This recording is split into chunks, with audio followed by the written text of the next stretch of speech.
मुतमनी ने जहां इसे तबाही और बर्बादी से दोचार कर रखा है, वहीं बड़ी तादाद में अफगान बाशिंदे अपने घर बार छोड़कर हिजरत करने पर मजबूर हो गए हैं। लाखों की तादाद में अफगान मुहाजिरीन को अपने करीबी हमसाया मुल्क पाकिस्तान में सकूनत इख्तियार करना पड़ी।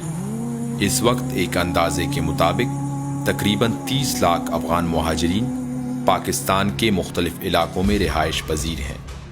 अफगान मुहाजिरीन की पाकिस्तान में मौजूदगी से मकामी आबादी की मुआशी और मुआशरती हालत पर बुरे असरात मुरतब हुए हैं। इस सूरत हाल के तनाजुर में हुकूमत पाकिस्तान और UN एजेंसीज के बाहमी इश्तिराक से 2009 में the refugees affected and hosting area राहा प्रोग्राम का आगाज हुआ, जिसका मकसद इन इलाकों की मुआशी और मुआशरती सूरत हाल को बेहतर करना था, जहां अफगान मुहाजिरीन सुकूनत इख्तियार किए हुए थे। In response to an appeal by the government of Pakistan during a conference held in Brussels in 2005 on solution for Afghan refugees, UNHCR joined the rest of the UN partners and Minister of Saffron and actively participated in designing Raha program, which stands for Refugee Affected and Hosting Area Program. राहा programme Balochistan के 8 इजला कोयटा, पशीन, चागी, किला अब्दुल्ला, किला सैफुल्ला, लोरालाई, जियारत और नोशकी के इलाकों में मुहाजिरीन और मकामी लोगों की बहबूद के लिए बरसरे पैकार हैं। Since the inception in 2009, Raha program has implemented over 230 projects in Balochistan province. इस मकसद के लिए राहा प्रोग्राम के तहत orthopaedic, prosthetic and physiotherapy centre की अपग्रेडेशन का प्रोजेक्ट भी शामिल है।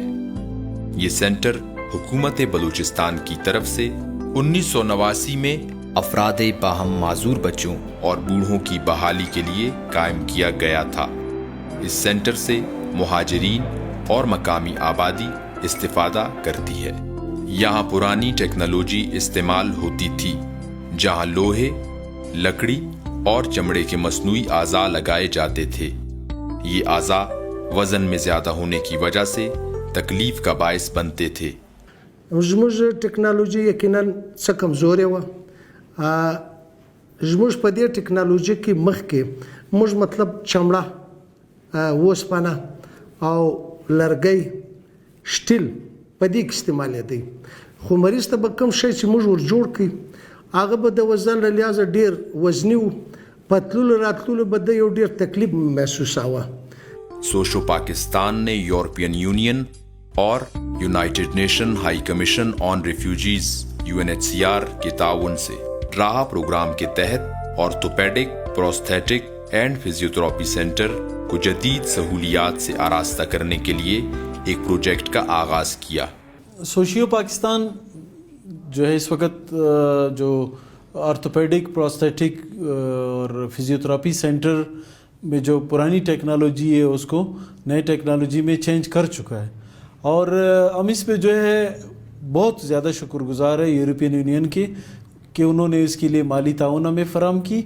हम इस पे जो है UNHCR के बेहद मशकूर है कि उन्होंने जो है हमें इसके लिए एज अ इम्प्लीमेंटिंग पार्टनर जो है मुंतखब किया। इस जदीद दौर में वही पुराना टेक्नोलॉजी चल रहा है, तो हमने फिर राहा वालों के साथ, UNDP वालों के साथ, तो सोशो पाकिस्तान और दूसरे जो स्टेक होल्डर थे उनके साथ हमने डिस्कस किया, और they are very much kind कि उन्होंने हमारी गुजारिश को सुना और उन्होंने हमें कुछ मशीनरी दी जदीद, स्पेशली ओवन।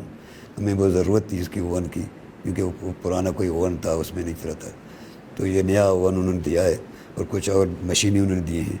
उससे न सिर्फ हमारे काम बेहतर हुआ है, बल्कि हमारी जो प्रोडक्ट है चीज़ों का या जो चीज़ें बनाए जा रहे हैं उनकी जो सिलसिला है वो बहुत अपडेटेड है और बहुत साइंटिफिकली भी अच्छा है, और उसको हमें उम्मीद है कि इसके अच्छे असरात भी पड़ेंगे। प्रोजेक्ट के तहत सेंटर में अब पॉलीप्रोपिलीन यानी प्लास्टिक के मसनूई आज़ा लगाए जाते हैं। ये आज़ा जदीद टेक्नोलॉजी से तैयार किए गए हैं। ये वजन में हल्के और निहायत कार आमद है। इन आज़ा को इस्तेमाल करके अफराद बाहम माजूरी एक नॉर्मल इंसान की तरह जिंदगी गुजारने के काबिल हो जाते हैं। बच्चा है, इसको काइफोसिस बीमारी बोलते हैं। काइफोसिस में स्पाइनल कार्ड आगे की तरफ से निकलता है। इससे पहले हम लोग इसको लेदर से बनाते थे, वो बड़ा टफ काम था, महीना लग जाता था। हम लोग लेदर वगैरह गिला करके, फिर उसमें मेन चीज़ जो था, जो नुकसान था, हमारी मेहनत के बावजूद कोई नतीज नहीं मिल रहे थे। जैसे इसका आप कर्व शेप देख रहे हैं, ये टोटल कंट्रोल के लिए होता है। उस लेदर में ये चीज़ 100% नहीं आ सकता था, मुमकिन ही नहीं था। 100 क्या 35% भी नहीं आ सकता था। हम मजबूरी के तहत दे सकते थे, something is better than nothing इसके। मगर अभी चूँकि इस नया टेक्नोलॉजी के बदौलत एक तो ये विद इन 5 मिनट में चढ़ जाता है। अगर सुबह पेशेंट आ जाए तो शाम तक हम उसको फारिग कर सकते हैं। और सर लगभग कम अज़ कम 3,000 पेशेंट را میټیریل راکول شوی دی او د دې په بدولت بقاعده د یونیسیار په کومک سره سوشو دلته بقاعده د دغه مشینری د اپریټ د پاره چلولو د پاره یو ټریننګ ارګنایز